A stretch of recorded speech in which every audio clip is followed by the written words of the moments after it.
예, 총장님께 질문 드리겠습니다.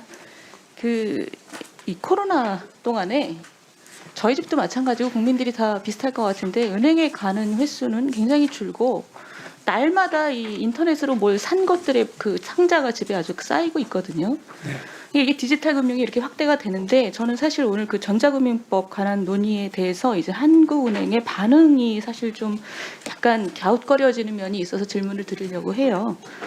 그러니까 지금 이 디지털 금융이 이렇게 급속하게 확대가 되니까 뭐 여러 가지 대안이 필요하다는 것. 그러니까 국민들이 안심하고 편리한 서비스를 이용할 수 있고 다양한 그 사업자들이 그 디지털 금융 틀 안에서 마음껏 경쟁할 수 있는 그런 시스템을 만들어야 된다는 건 뭐 모두가 다 동의할 것 같은데. 네, 그렇습니다.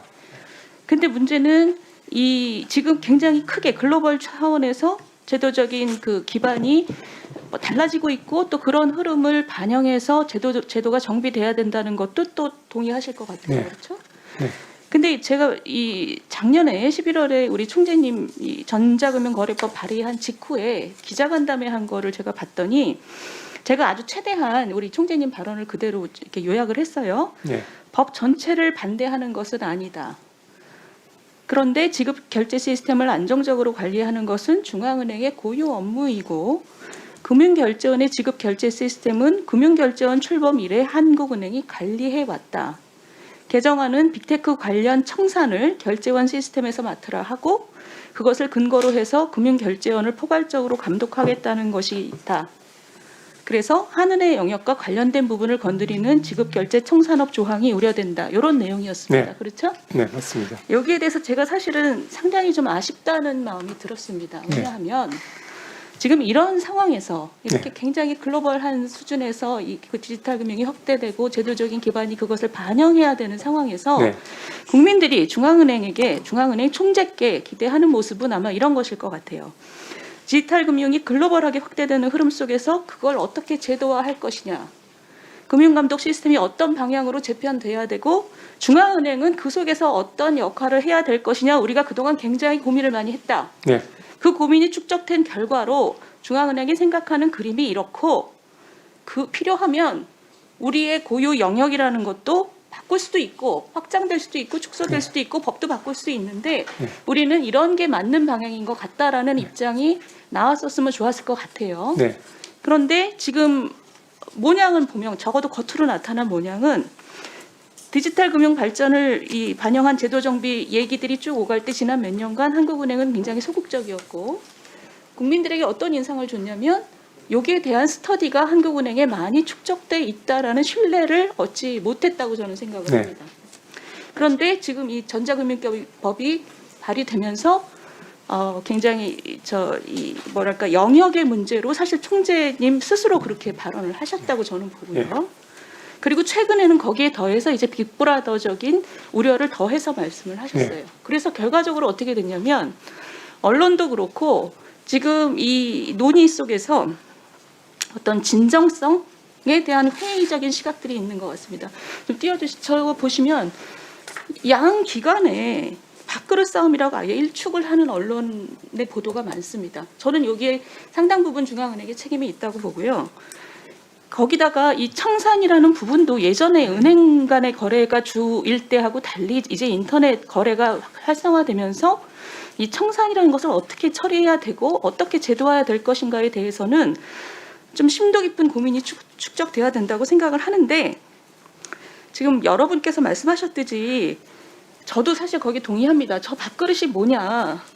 그러면 저는 뭐 많은 그 언론인들도 그렇게 생각하지만 저 밥그릇이라는 것의 요체는 저 금융결제원 장자리 지금 뭐 하는 노조가 지금 작년 2019년 2016년 계속 금융결제원 원장 자리를 낙하산으로 보내지 말라는 그 규탄 대회를 했지요. 금융결제원 원장 자리와 그거와 부수되는 몇 개의 자리가 이 밥그릇 싸움의 요체일 거라는 많은 추측들이 있습니다.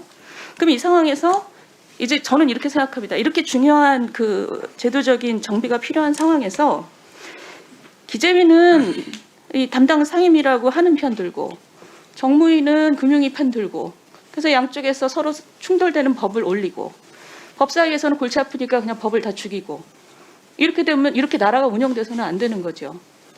그래서 저는 다른 의원님들 말씀하신 거랑 비슷하게 이 문제에 대해서는 양 상임위가 뭔가 협동해서 깊게 또 우리 한국은행이나 저 금융위의 입장을 충분히 다른 전문가들과 같이 청취하고 그동안 해놓으신 거 있으면 저 같이 내놓고 같이 이해를 하고 뭔가 좀 입법자들의 이해도 높이고 이런 과정이 좀 심도 있게 있어야 된다는 생각이 들어요. 거기에 대해서는 동의하시죠?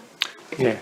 근데 한 가지만 좀 제가 질문드리고 싶은 것은 이런 겁니다. 그런데 이미 이렇게 접근이 되는 바람에 의도라는 부분에 있어서의 진정성이 좀 저는 거기에 대한 신뢰가 사회적인 신뢰가 훼손됐다고 봐요. 제가 총재님께 여쭤보고 싶은 것은 앞으로 이렇게 심도 깊은 논의가 계속돼야 되는 상황에서 이미 상당 부분 훼손된 진정성을 복구한다는 차원에서 네.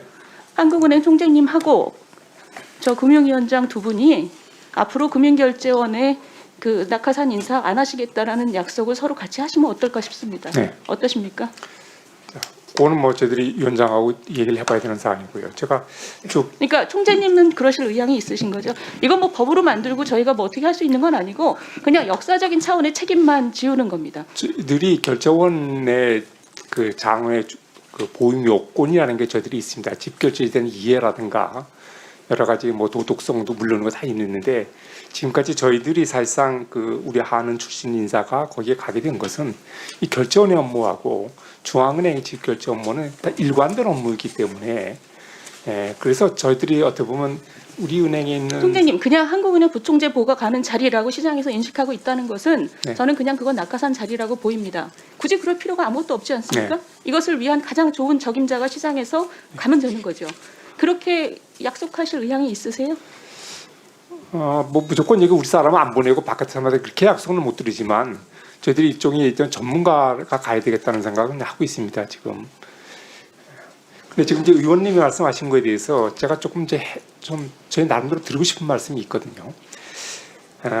이게 큰 그림, 예를 들면 지급결제 환경이 이렇게 바뀌는데 거기에 우리나라 지급결제 시스템을 어떻게 끌고 갈 것인가 하는 그런 좀 큰 그림 그리고 그거 갖고 얘기하지 않고 이게 그야말로 밖으로 싸움으로 비춰지는 거. 사실상 지급결제 제도에 관한 한국은행의 거의 모든 연구는 저희들이 다 했다고 해도 과언이 아닙니다.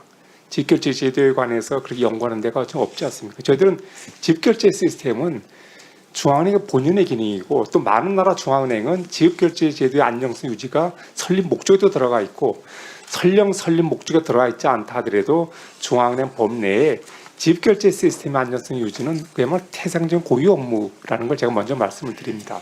근데 지금 왜 저희들이 이렇게 여기에 개입을 했느냐?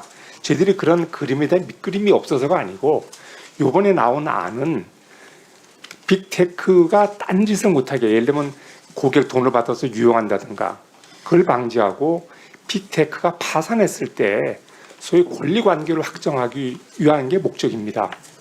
그 목적은 얼마든지 금융위가 뭐 그런 차원에서 할 수 있어요. 그렇지만 그것을 전혀 관련 없는 지급결제 시스템을 하는 기관에다가 엮어놓고 그거를 관장하겠다고 하는 데서 비롯된 겁니다. 그 얘기는 뭐냐면 밥그릇 싸움이 아니고 중앙은행의 고유 기능이고 우리가 하고 있는데 그걸 감독당국에서 통제를 받으라고 하니까 이건 중앙은행에 대해 기능에 대한 존중이 아니지 않느냐. 세계 어느 나라도 없는데 그래서 반대하다 보니까 이게 결국은 저도 우려한 게 바로 이겁니다. 밥그릇 싸움으로 변질되는 걸 우려했는데 결국 이렇게 갔거든요. 이런 모양으로. 그래서 어떻든 이 문제는 어떻든 간에 저희들이 조만간 해결되어야 된다고 생각하고요. 지금 위원님 말씀하신 거 지급결제 그 환경 맞춰서 진짜 어떻게 할지 큰 그림 같은 거 그다음에 정말 아까 말씀하신 그런 결제 원장의 보임까지 다 포함해갖고 저희들이 한번 제대로 한번 검토를 한번 해보겠습니다.